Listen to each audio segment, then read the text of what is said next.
débuter, on va faire un petit listing des missions des APA et on a repéré 3 catégories. La première catégorie, c'est donc avec l'équipe du CRCM, l'équipe pluridisciplinaire. Voilà, quelle est notre mission? Donc, ça peut être la participation au staff d'équipe, la participation au projet d'équipe, la participation au projet de recherche et la co-construction de journées sport, ETP et MUCO qui peuvent être, voilà, comme Marianne disait tout à l'heure, soutenues par Étoile des Neiges. Par exemple, à Lyon, on peut faire des journées moitié activité physique adaptée, ETP activité physique adaptée, donc la matinée avec l'atelier ventilation, vous pourrez tester cet après-midi, une activité de groupe comme du floorball, et après voilà, Gaëlle pourra nous expliquer ce que c'est. Et l'après-midi, plus des ateliers ETP génétique, prise de médicaments, etc. Donc ça fait une journée de groupe qu'on appelle voilà, sport, ETP et MUCO, qu'on peut développer dans les CRCM, que certains développent aussi dans d'autres CRCM. Deuxième catégorie, c'est le suivi de la cohorte avec une vision globale. Là, on a tout ce qui est prise de contact avec le patient, les entretiens bilan annuels pour repérer les besoins, les entretiens de suivi motivationnel, suivi de projet, etc.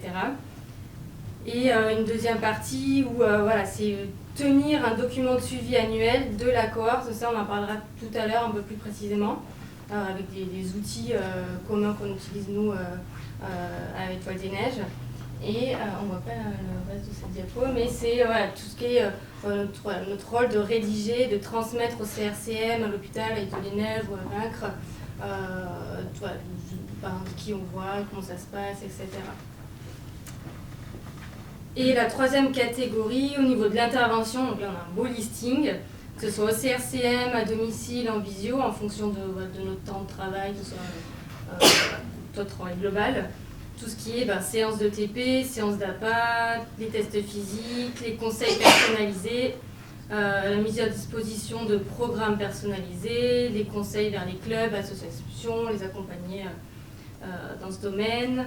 Pour ceux qui ont la possibilité de faire des prises en charge à domicile ou en visio avec des programmes d'APA, les accompagner vers les séjours de SSR comme à la SCOF et puis faire le suivi ensuite.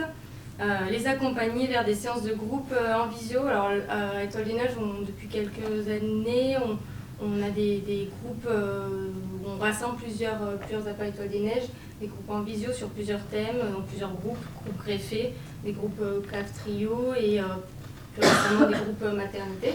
Pour finir, les accompagner vers des séjours de groupe comme les séjours Étoile des Neiges ou les séjours avec la maison Grégory Le Marchal.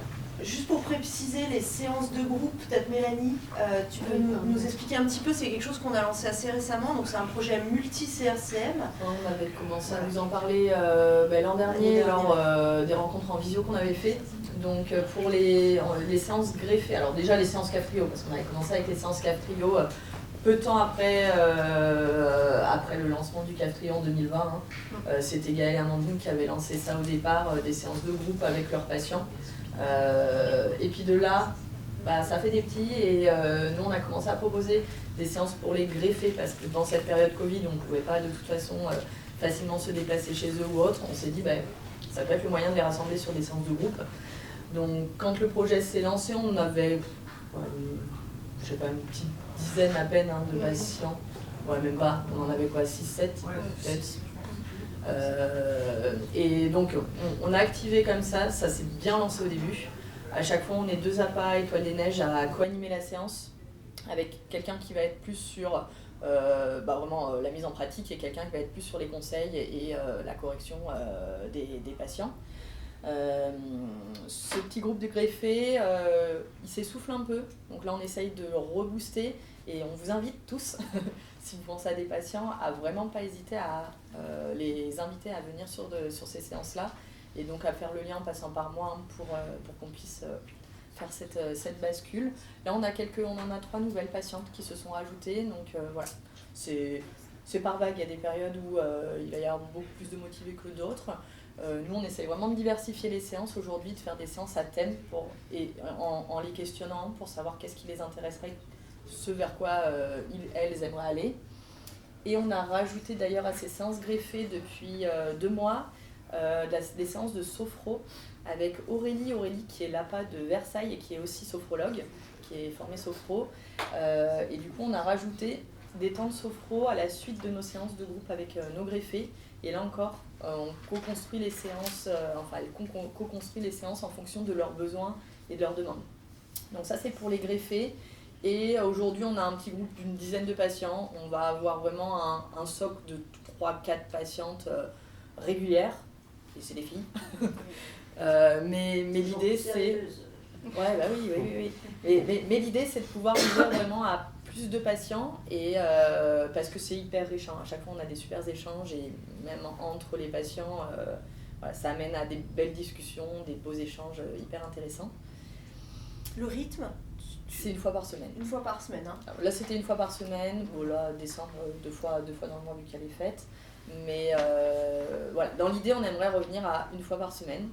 Après, on a tous nos rythmes de vie qui font que des fois, c'est compliqué de réussir à se caler, à être 2 APA, mais on fait en sorte que oui. Il y a un minimum de 2 fois par mois. Voilà, au minimum du minimum, c'est 2 fois par mois. C'est toujours à la même heure, le même jour C'est les mardis et les jeudis soirs. Voilà.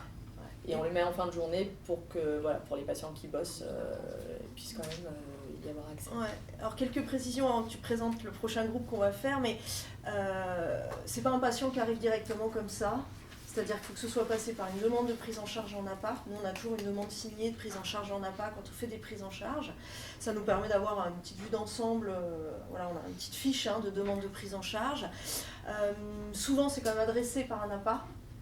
Donc l'APA va estimer s'il a besoin, lui, de faire une séance de test préalable pour que le greffé ou la greffée qui se retrouve là se soit adapté.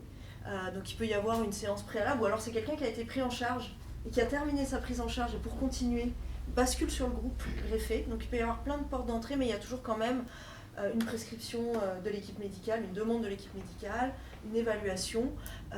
Et imaginons demain, il y a un APA qui n'est pas un APA étoile des neiges, entre guillemets, qui inscrit un patient, il peut aussi venir avec nous sur la séance. On n'a pas encore eu le cas de figure parce que c'est des projets nouveaux, mais il peut venir accompagner son patient sur la séance en visio.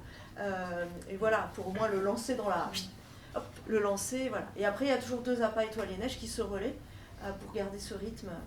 Puis nous, on a un système de transmission entre nous, de toute façon, pour se tenir informé de l'évolution de l'état de santé du patient aussi. Et ça, on se le tient à jour aussi pour être fine dans ce qu'on pourra leur proposer aussi. Et le deuxième APA, quand on dit corrige, il peut y avoir des questions de posture, de rythme, de ventile. Donc il a l'œil sur la réalisation. Et l'autre APA anime la séance, c'est-à-dire fait la séance. Avec son corps. Avec son corps. Voilà, je te laisse présenter le nouveau groupe là, qui va être lancé en 2025 parce que ça va intéresser. Ouais, ça on vous en avait parlé déjà l'an dernier, sauf qu'entre-temps, on a toutes fait des bébés. On a testé, voilà, on a testé avant de lancer. Et du coup, pour 2025, l'idée c'est de lancer ce fameux groupe autour de la maternité. Donc aussi bien pour les patientes qui sont enceintes ou des patientes qui sont en postpartum ou dans l'année qui suit l'accouchement.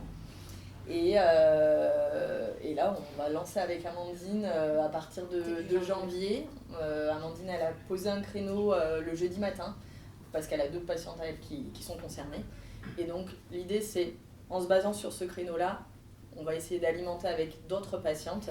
Et puis après, en fonction, on pourra proposer peut-être plus de créneaux à différents moments de la journée.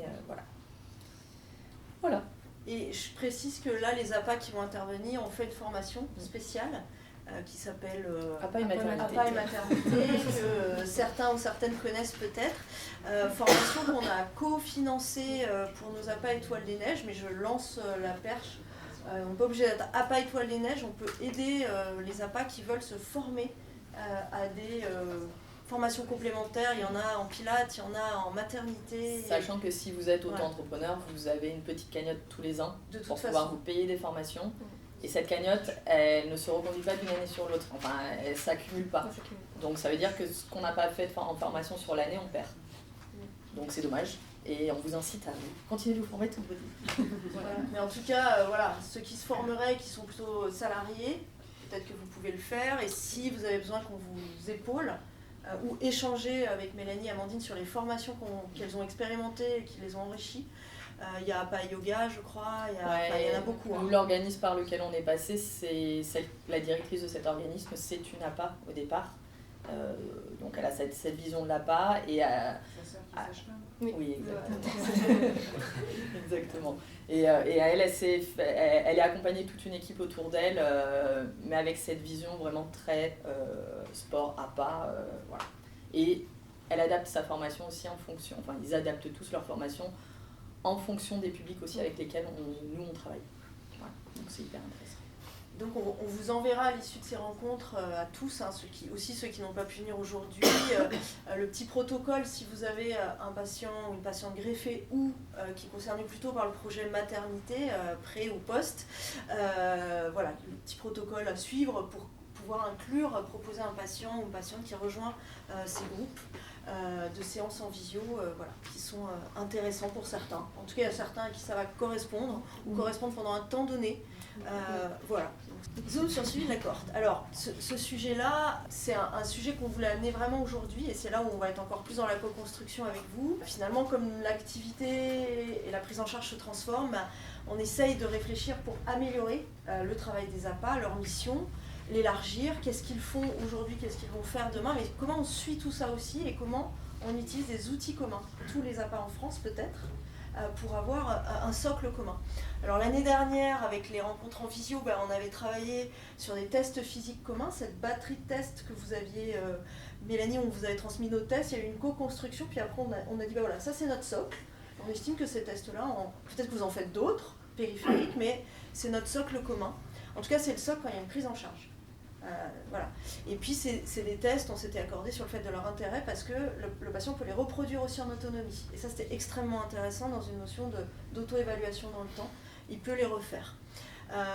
Deuxième outil aujourd'hui que nous on utilise et qu'on a amélioré encore cette année, c'est l'entretien bilan annuel. L'activité des APA aujourd'hui, il y a moins de temps dédié à des patients sévères, et bien heureusement. Et du coup, il y a plus de temps possible pour faire un suivi qui peut passer par un entretien bilan annuel. Mais en tout cas, on va voir après comment suivre la cohorte. Ça, c'est le sujet suivant. Mais en termes d'outils, l'entretien bilan annuel, et je laisserai celles qui l'utilisent en parler un petit peu, qu'est-ce qu'on met dans ce conducteur d'entretien? Comment on l'adapte? On a des versions enfants, greffés, transition enfant-adulte. Comment on l'adapte et comment on l'enrichit et comment peut-être à l'issue de ces rencontres, eh bien, on vous fait passer comme l'année dernière les conducteurs d'entretien qu'on utilise et on les enrichit de vos retours, de vos expériences, de vos besoins et on arrive peut-être pour tous les APA à avoir une trame d'entretien bilan annuel. Voilà. Alors bien sûr, si on a un nécessaire, ça se passe pas pareil parce que vous les avez sous la main 3 semaines, pardon. Des choses qui se retrouvent. Voilà. On voit aussi là, notre file active qui ne viennent pas en séjour. On voit aussi en bilan annuel, justement, on a des outils. Mais voilà. Alors peut-être vous pouvez dire un mot sur ces entretiens bilan, comment vous les utilisez et en 2 mots. Alors moi je les fais pas forcément tout le temps au CRCM parce qu'effectivement manque de temps sur la consultation. Des fois c'est juste le prise de contact comme je disais tout à l'heure et après on s'organise pour prendre un temps au téléphone ou alors prévoir un autre temps au CRCM la fois d'après.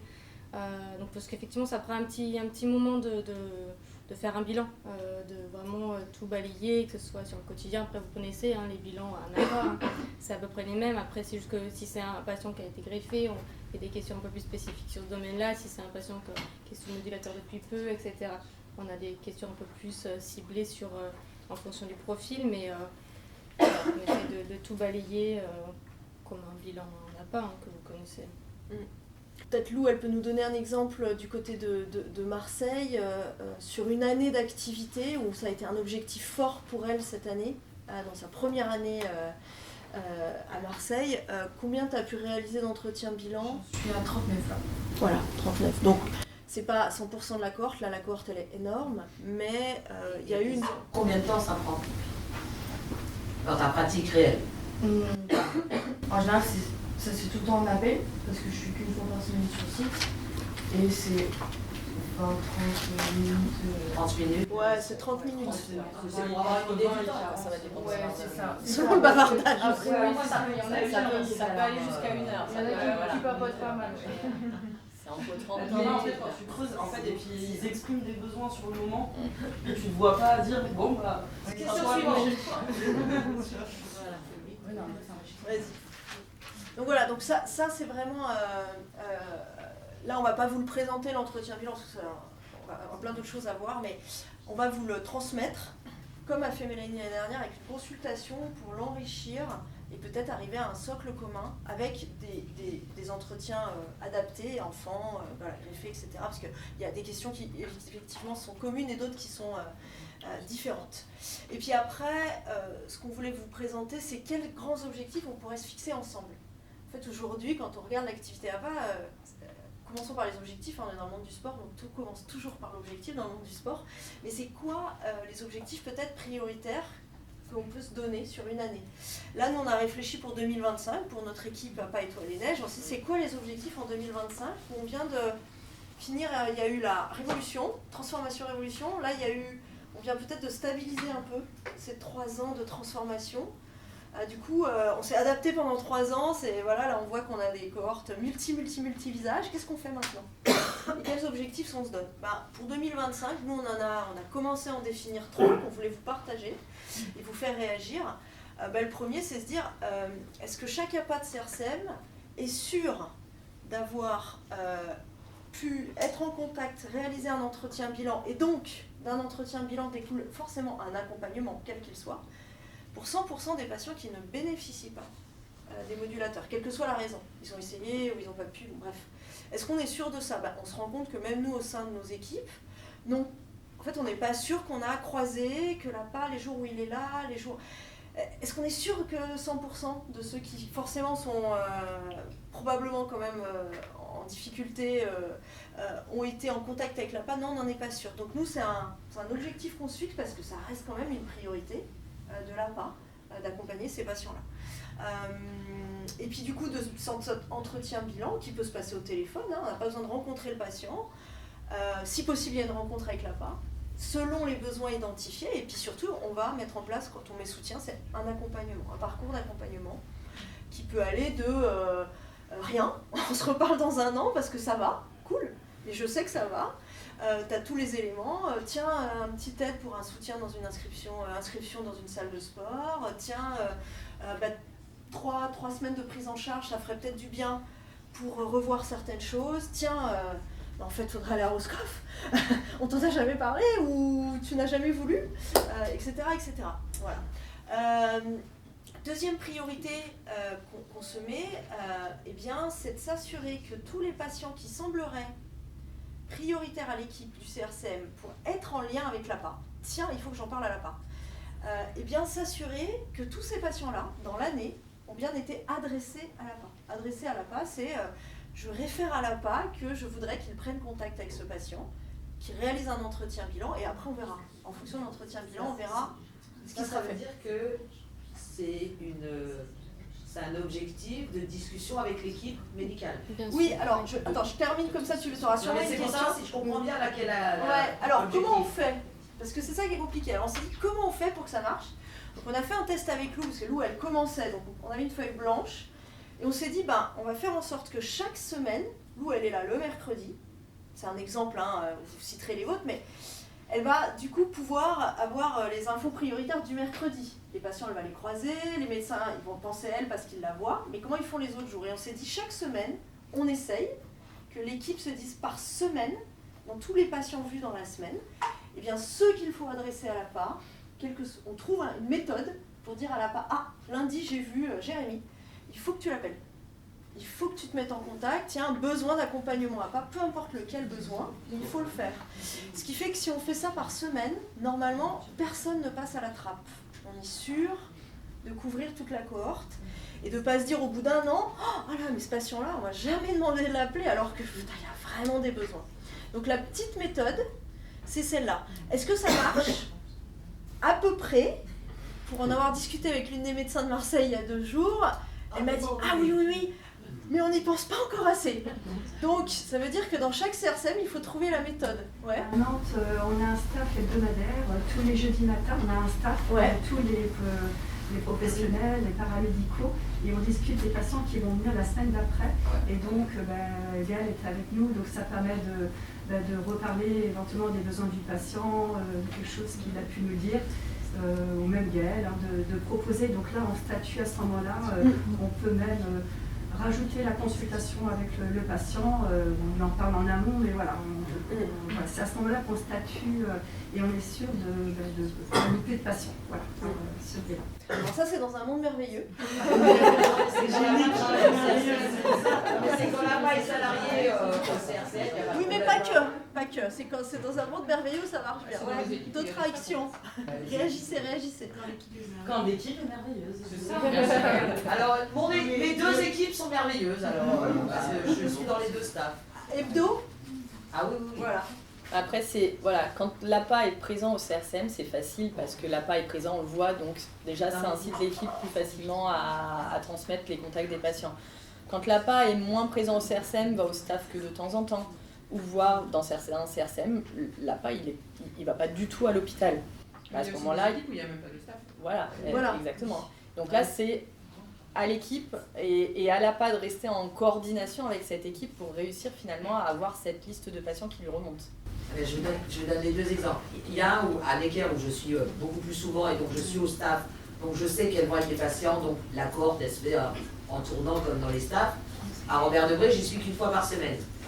Mais dans le staff du mardi où je ne suis pas, ils notent les patients du jeudi que je dois voir, mais les patients ne viennent pas forcément les jeudis.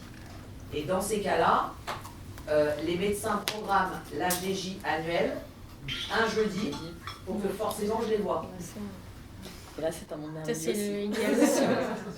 Ça, c'est dans un monde merveilleux aussi. Voilà. Sauf que le fameux jeudi, il y a un scanner du GR. Ouais. Oui, parce que c'est le jour où il y a les tests à la sueur, donc c'est le jour critique le jeudi de l'HDJ à Robert-Debré. L'infirmière qui commence la consultation multidisciplinaire, elle a son guide de consultation où elle prend en note tout ce qu'elle relève sur l'état du patient, etc. Et puis elle fait aussi la petite question sur l'apport. Et selon la réponse, elle alerte ou non Là-bas. En fait, le monde merveilleux, en vrai, c'est à Limoges. Hein. Oh là là. Je sais que ça va faire comme ça. Merveilleux. Alors, on attend votre monde merveilleux. Oui. Non, mais parce que je sais que ça n'a pas l'air comme ça, parce que Limoges, voilà, puis avec le pôle et tout ça, c'est compliqué, les lignes de train et tout. Mais en fait, on est un petit centre. Voilà, ça peut être compliqué d'être un petit centre, mais c'est l'énorme avantage par rapport à notre prise en charge là-bas. Parce que on est un petit centre et on est mixte. On est un petit centre et on est mixte. Donc en fait, voilà, c'est vraiment. Et en fait, elle est là, outre ces séances qu'elle fait, elle s'arrange pour voir les patients en consultation aussi quand je les vois, au moins pas très longtemps en fait. Voilà. Mais ça, c'est vraiment. Parce qu'on est petit, voilà, et qu'on peut fonctionner comme ça. Mais Gaëtan. Oui, en effet, c'est pas simple à chaque fois d'être présent au staff et d'être présent même au niveau de l'hôpital. Moi, ce que j'ai demandé à mes médecins, que ce soit des pneumologues ou des pneumopédiatres, c'est d'avoir un petit document pendant leur consultation, donc ils en ont une dizaine à chaque fois, où j'ai expliqué très brièvement ce qu'est l'APA. Ce qui fait que quand ils posent la question à des nouveaux patients ou à des patients qui ne sont pas dans une pratique régulière, ils leur donnent le petit dépliant. En quelques mots, j'ai décrit ce qu'était l'APA et la différence entre APA et sport aussi, parce que c'est important de le préciser pour certains. Le mot sport peut ramener à des traumatismes d'école en disant voilà, ça me rappelle une note, ça me rappelle que j'étais un peu stigmatisé. Donc ça, c'est important. Et ensuite, il y a mes coordonnées, mon mail, mon numéro de téléphone. Et si jamais le patient, sans le précipiter, a envie tout simplement de rentrer en discussion avec moi-même, il m'envoie un mail et de là, après, je choisis le cheminement et le suivi que je peux avoir. Mais disons que les médecins, j'ai trouvé que c'était important. L'idée, voilà, un petit document. C'est pas le document trop, il n'est pas très gros, mais il permet en quelques lignes de décrire en fait ce qu'elle n'a pas dans un CRCM. Et tu as des patients qui t'appellent. Ouais. Là, c'est les patients qui sont merveilleux. Parce qu'après, on a aussi des systèmes d'affichage, d'affiches dans des services aussi. Ouais. Je suis pas sûre que les affiches, elles aient amené à grand chose pour le coup. Nous, en pédiatrie, on a une fiche, pareil, c'est plus difficile de voir tous les enfants. Et du coup, on a créé une fiche sur l'activité physique. On leur donne systématiquement à partir du mois d'avril, sur laquelle c'est demandé quelle activité faisait et quelles activités elle allait faire l'année prochaine. Et s'il en fait, s'il en fait pas, s'il a besoin d'aide justement pour trouver une activité, machin et tout. Et il y a une ligne besoin où là, ils expriment s'il y a besoin d'accompagnement justement pour se retrouver pour un enfant ou autre. Et du coup, avec mon contact aussi et tout ça, et ça permet vraiment du coup d'avoir un recensement de tous les patients de ce truc-là, de savoir qui fait quoi comme activité physique et s'il y a des besoins ou pas. Et ça permet, même si on les voit pas tous, ça permet quand même d'avoir un visuel sur tout le monde. Et ça peut être fait chez les adultes aussi. Oui, ça peut être fait chez les adultes aussi.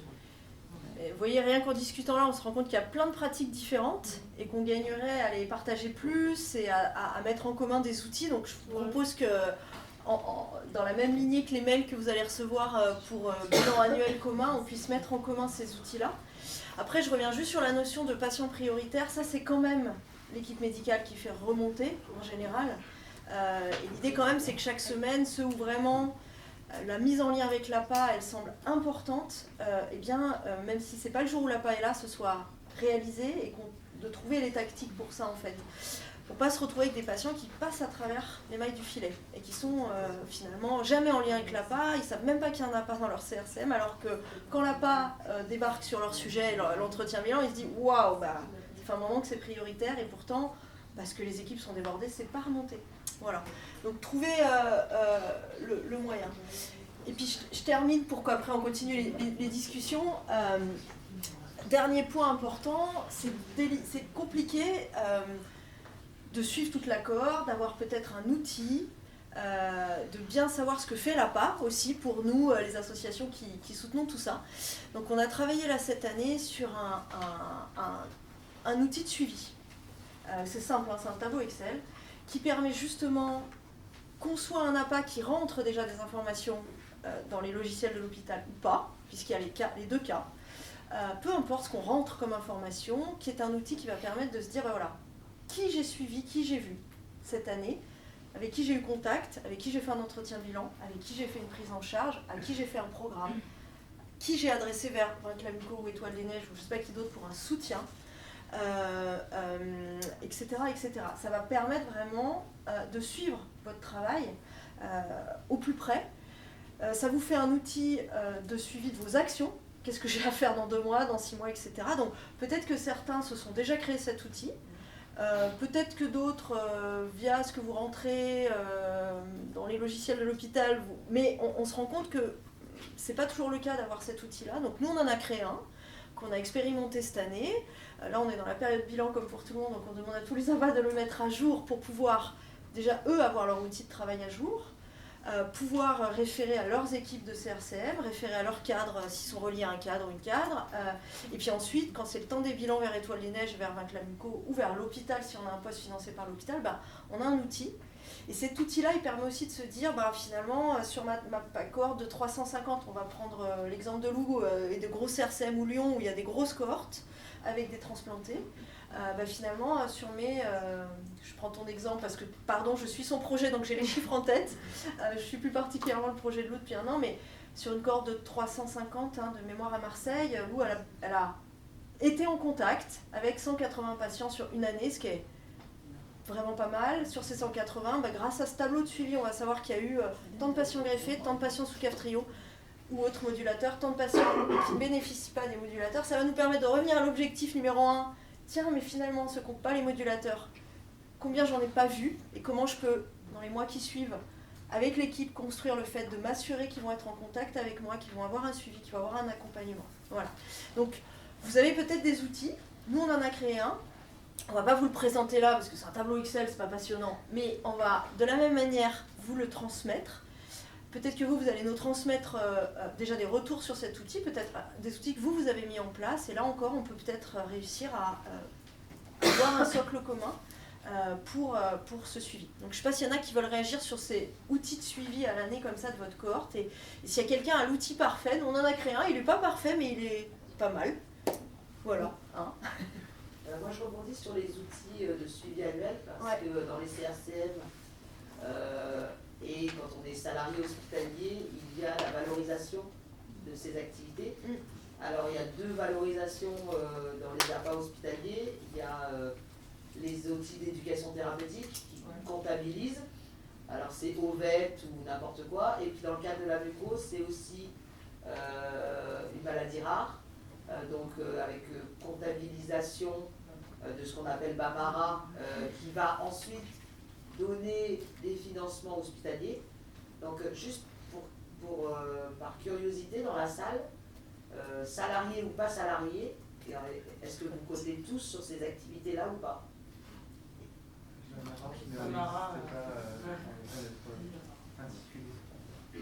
La team Bamara. Bamara déjà. Donc c'est les outils maladie rare. Bamara, c'est qui? Alors est-ce que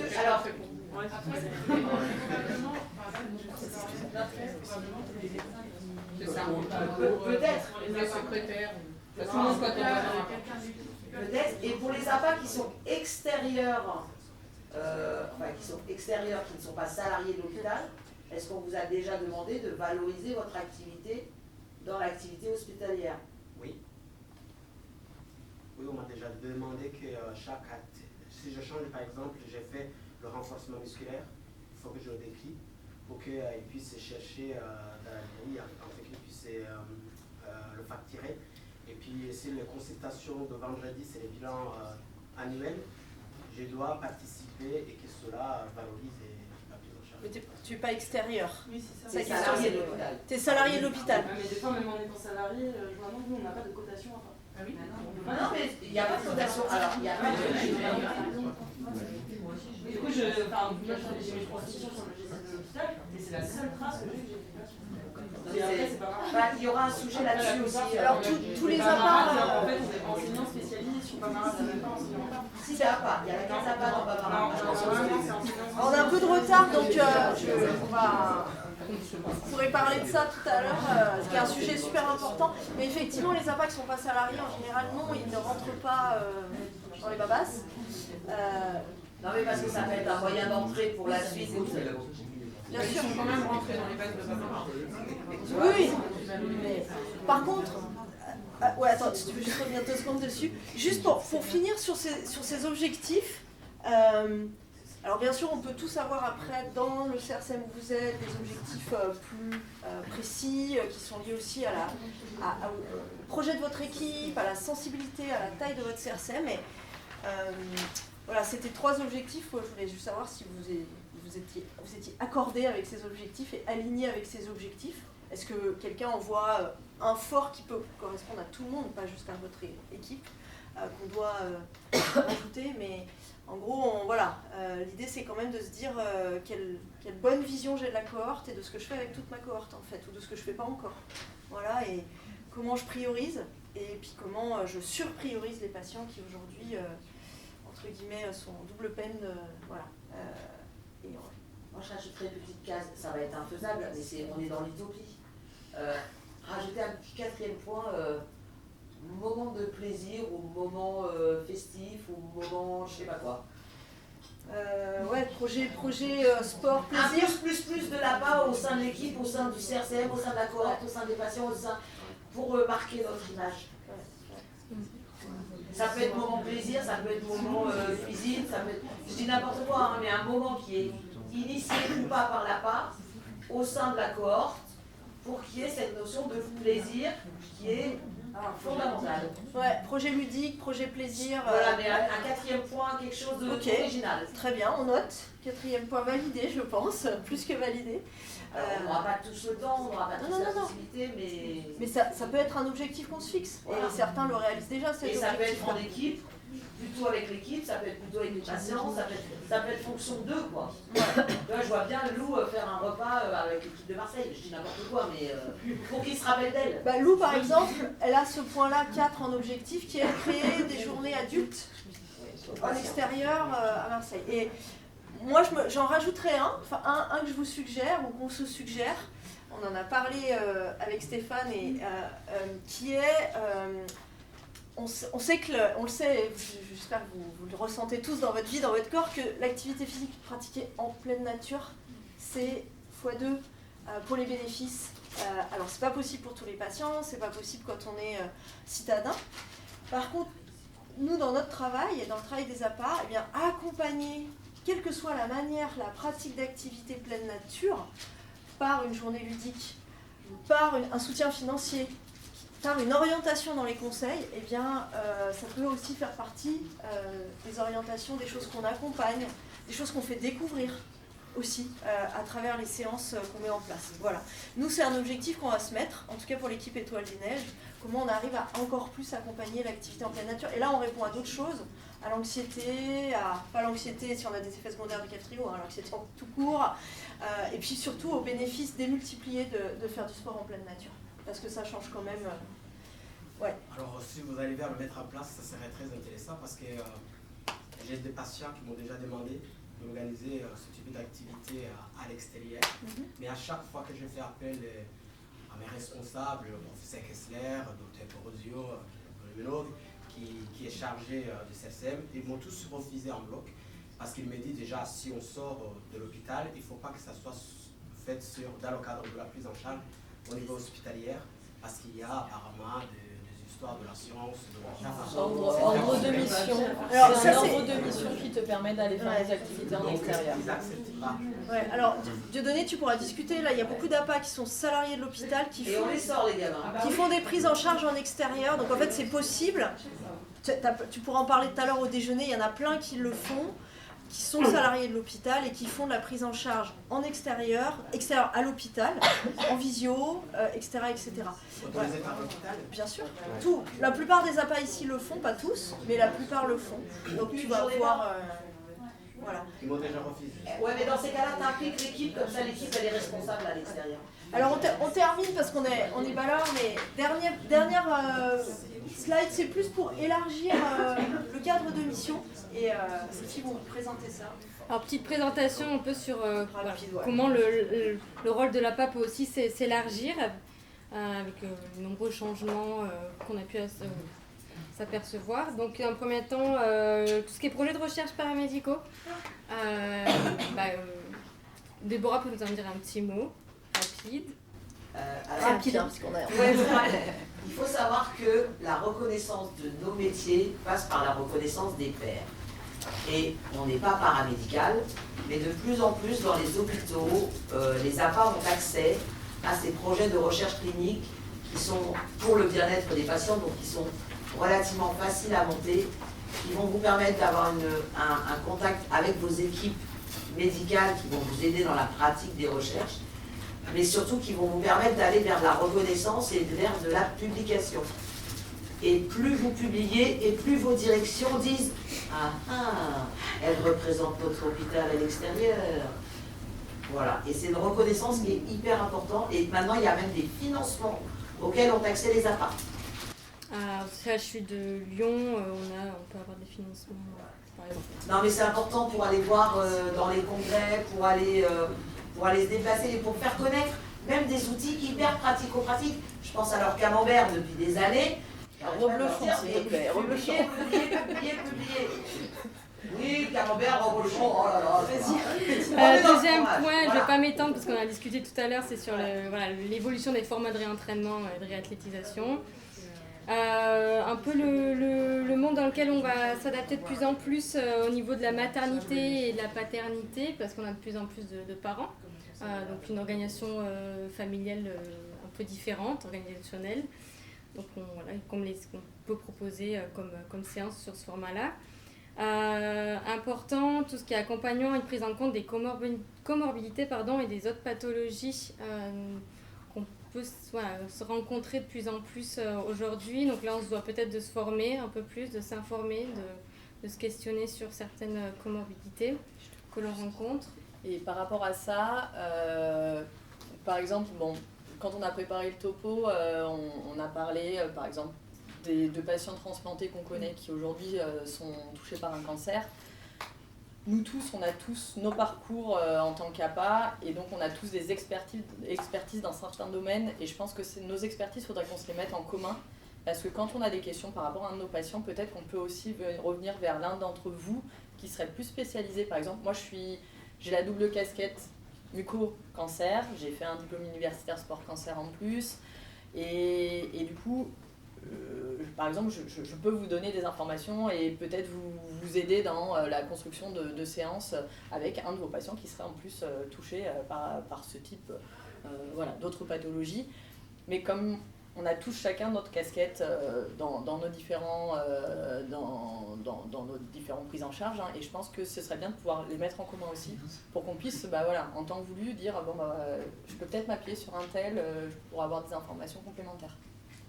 Dans ce cadre-là, dans le mail qu'on fera passer, on fera passer un petit tableau où si vous avez une autre expertise, vous nous l'indiquez, et c'est un tableau qui sera commun. Vous verrez, après il y aura un dossier commun, tout le monde aura accès. On fera un petit drive spécial à part, et ça permettra d'aller chercher les coordonnées des autres, certes, mais aussi se dire tiens, moi là j'ai ce patient qui je sais pas, un énorme problème d'obésité, est-ce qu'il y a quelqu'un qui est ultra pro sur ce sujet quelque part dans les autres APA, ou etc. Voilà, donc on veut ouvrir un peu votre richesse et la partager aussi pour ce que vous faites dans d'autres pathologies ou d'autres expertises. Un point qu'on développera cet après-midi sur un atelier ETP, donc j'en parle pas plus maintenant, sur les outils de la future génération CAF-TRIO. Et un dernier point où bien sûr on n'oublie pas les stratégies pour les patients qui n'ont pas accès au modulateur. Tout ça, on est quand même tous un peu à fond aussi quand même là-dessus, et on doit continuer à l'être. Moi je rajoute pas juste le vieillissement avec les comorbidités. Oui, ça, alors, dans mon idée, ça faisait partie des comorbidités, mais effectivement il y a le vieillissement.